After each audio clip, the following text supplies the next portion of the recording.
Alors, bienvenue à Rio, Brésil, lieu du prochain championnat du monde de Star, où nous sommes ici en compagnie de Xavier Roard. Salut. Médaille de bronze, double champion du monde. Xavier est ici pour préparer le championnat qui aura lieu début janvier 2010, une échéance importante pour lui. Xavier, bonjour. Salut. Oh, salut. Xavier est aussi un ancien lasériste. Vu son gabarit imposant, il n'est pas resté très longtemps, mais il a quand même commencé par le laser. Qu'est-ce que tu en retires de cette expérience, de cette série? Bon, en gros, c'est là où j'ai tout appris. Hein. C'est là où j'ai rencontré les entraîneurs, j'ai rencontré la technique, j'ai rencontré la discipline de la voile sportive. C'est là où vraiment j'ai fait toutes mes armes en vue d'aller un petit peu plus loin, d'aller un petit peu plus haut. Parce qu'à l'époque... Ça a été ton bateau formateur, quoi. Carrément formateur. Ouais. Un petit peu petit exigu pour toi, pour ton gabarit, mais... Oui et non, c'était pas trop le problème. J'avais surtout d'autres problèmes de compétences, de réglages, de choses comme ça. Il a fallu vraiment que j'apprenne. Ah ouais. Bon, c'est vrai qu'à la fin, c'était un petit peu limitant de peser un peu plus de 100 kg.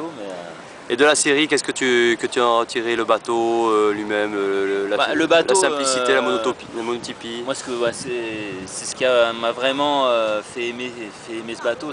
Moi, je venais un petit peu de la planche aussi à l'origine, et c'est vrai que ça devenait un peu cher, c'était un peu compliqué, il fallait toujours changer de matos. Donc ce côté monotype où tu peux te balader dans le monde, tu retrouves à peu près toujours le même bateau, tu peux toujours vraiment te battre à armes égales avec les autres, donc ça c'est vraiment très bien, quoi. D'accord. Après il y a tout ce côté vraiment, moi j'ai trouvé amitié, alors sur l'eau c'est peut-être pas, c'est un petit peu agressif, mais à terre toujours c'est très sympa, j'aime bien ça. Ouais, mais à ton époque c'était pas encore olympique, hein, là.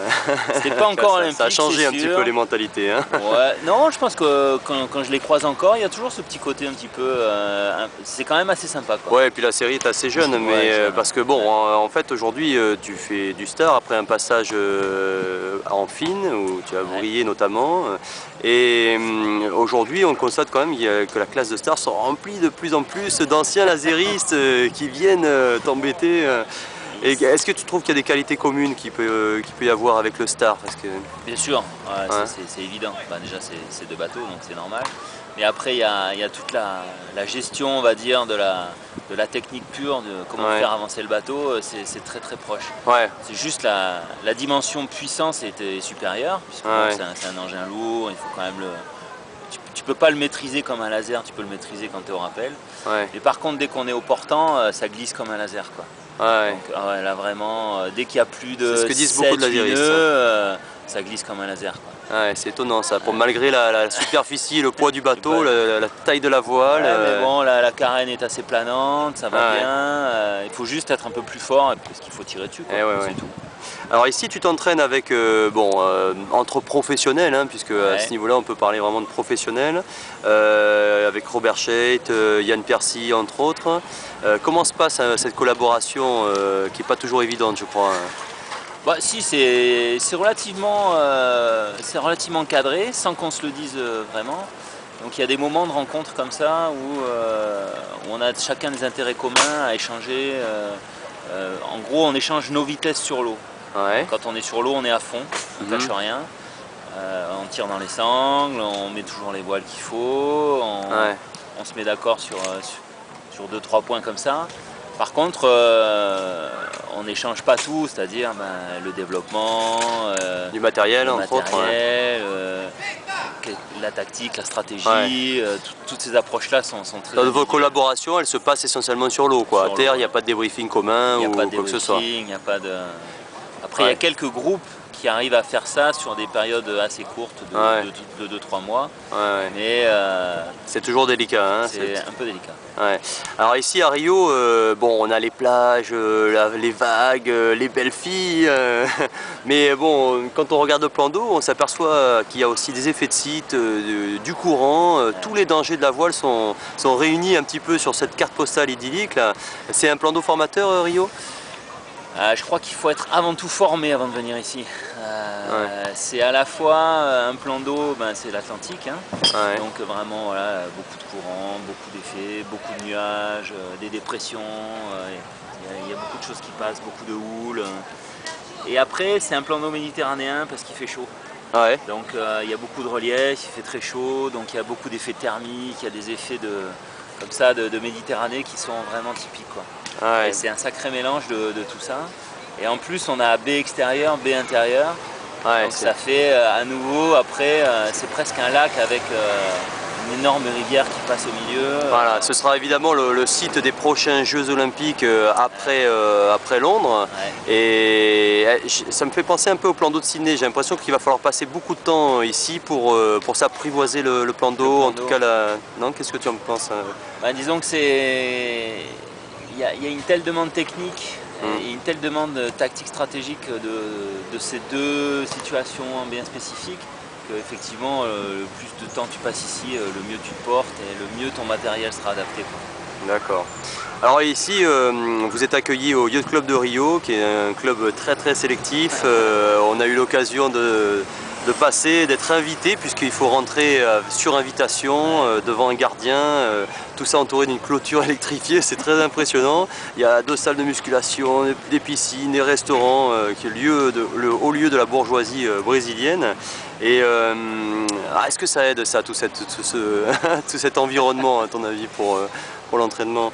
Bah, pour nous, c'est relativement bien parce qu'une fois qu'on est accepté, intégré, Ouais. c'est super, quoi. Il y a toutes les facilités Le possibles. lieu est magique. Ouais. Le lieu se prête vachement bien, il est protégé, c'est top, quoi. Et pourtant, au Brésil, il y a très peu de clubs de voile finalement, hein. Il y a beaucoup de plages.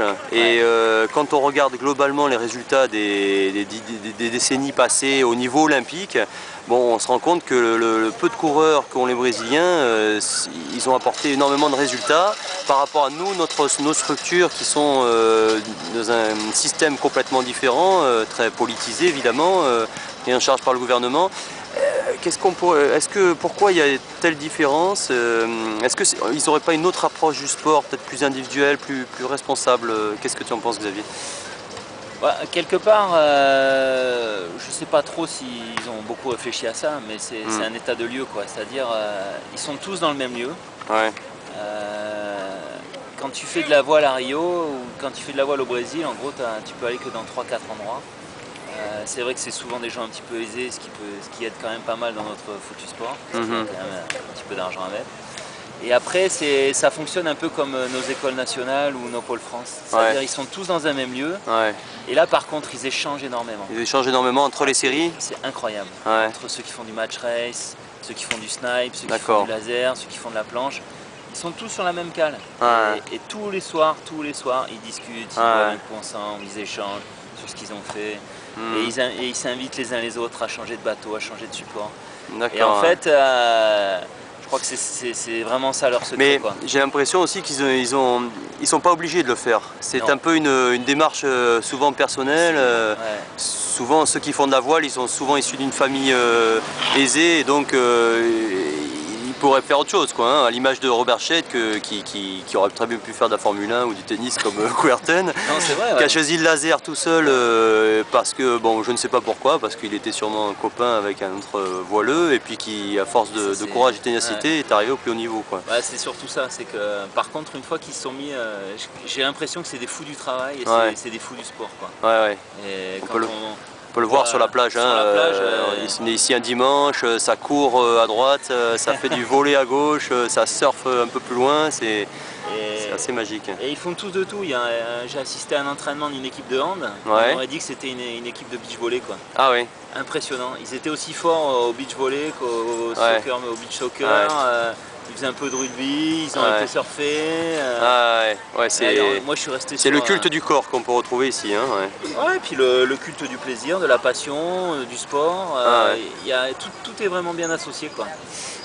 Bon, Xavier, une dernière petite question pour les jeunes qui regardent ce reportage, et puis aussi les masters qui sont de plus en plus nombreux à courir sur le circuit vétéran, il ne faut pas les oublier. Quel conseil tu donnerais d'une manière générale, pour progresser, pour se faire plaisir si tu veux... Pour ceux qui font un petit peu de régate et puis qui te regardent toi par exemple, et Moi je peux juste dire athlètes de haut niveau. Ce qui me fait toujours avancer, c'est le plaisir, de toute façon. Moi je suis un fou des sensations, je suis un fou de la glisse, je suis un fou du sport, j'aime bien ça. Et à chaque fois que je vais sur l'eau, je me mets dans un... Oui, tu disais donc les conseils. Ouais, Ouais, le plaisir. Ouais, moi je peux juste dire un peu ce qui me fait avancer un petit peu dans la voile, ce qui me fait aller tous les jours sur l'eau comme on fait depuis un mois là. Ouais. C'est vraiment le Quand plaisir. tu dis le plaisir, c'est aussi le plaisir de régater, d'utiliser un peu les règles du jeu pour ça, c'est aussi un plaisir Oh, ou c'est ça c'est plus le plus plaisir? vraiment quand on est en régate. Ouais, Là à l'entraînement, non, c'est plus le plaisir d'être sur l'eau, de ouais, sentir le bateau qui avance, qui marche bien, qui ouais, répond. Et puis, puis bon, d'accord. faut pas se leurrer, hein, c'est un sport magnifique, on est sur l'eau, on est au Ah, ouais. soleil, c'est le bonheur quoi. Bon, Donc tu sais que tu as failli avoir un concurrent de marque parce que Poupy Marson, le patron de Marson Yachting, a failli venir avec son Star. Bon, pour des raisons logistiques, ça n'a pas pu se faire. Heureusement pour toi, parce que je crois qu'il était en pleine forme. il est de mieux en mieux préparé. Ouais, de mieux en mieux préparé, ouais. Tu le Et connais depuis longtemps, ben, Poupy Poupy, Marson? c'est un des personnages Ouais. clés dans ma carrière parce que Mhm. c'est lui qui m'a. Ils étaient Le 3 ou 4 un peu fondateur de Marson Yachting, hein, de je cette précise. génération Ouais. qui m'ont fait aimer le laser simplement Mhm. et m'ont fait aimer la voile et le sport. Ouais, c'est un vrai passionné qui continue à régater Qui aujourd'hui et continue en star, en laser, en hobby, et j'ai de beaucoup de partout. plaisir à le croiser sur l'eau Oui, en puis en star plus, à Nice vous n'êtes pas de loin temps à en temps. Martigues. Ouais, c'est vrai. Bon, Xavier, je te remercie. Je vais te laisser à tes entraînements quotidiens, parce que je J'y précise quand même retourne. que vous entraînez 6 à 7 heures par jour sur l'eau et depuis plus de 3 semaines. Un Donc mois et ça c'est le demi. lot quotidien du sport de haut niveau, faut pas le rappeler malgré la carte postale idyllique qu'on peut Ouais. avoir ici, hein, les belles filles, le climat, les belles plages, on n'est quand même pas là pour rigoler. Et puis on te souhaite plein de bonnes choses pour l'année 2010 et on te Merci à vous, retrouve hein. très bien. À Au bientôt plaisir de vous Xavier, croiser. Ciao. au revoir.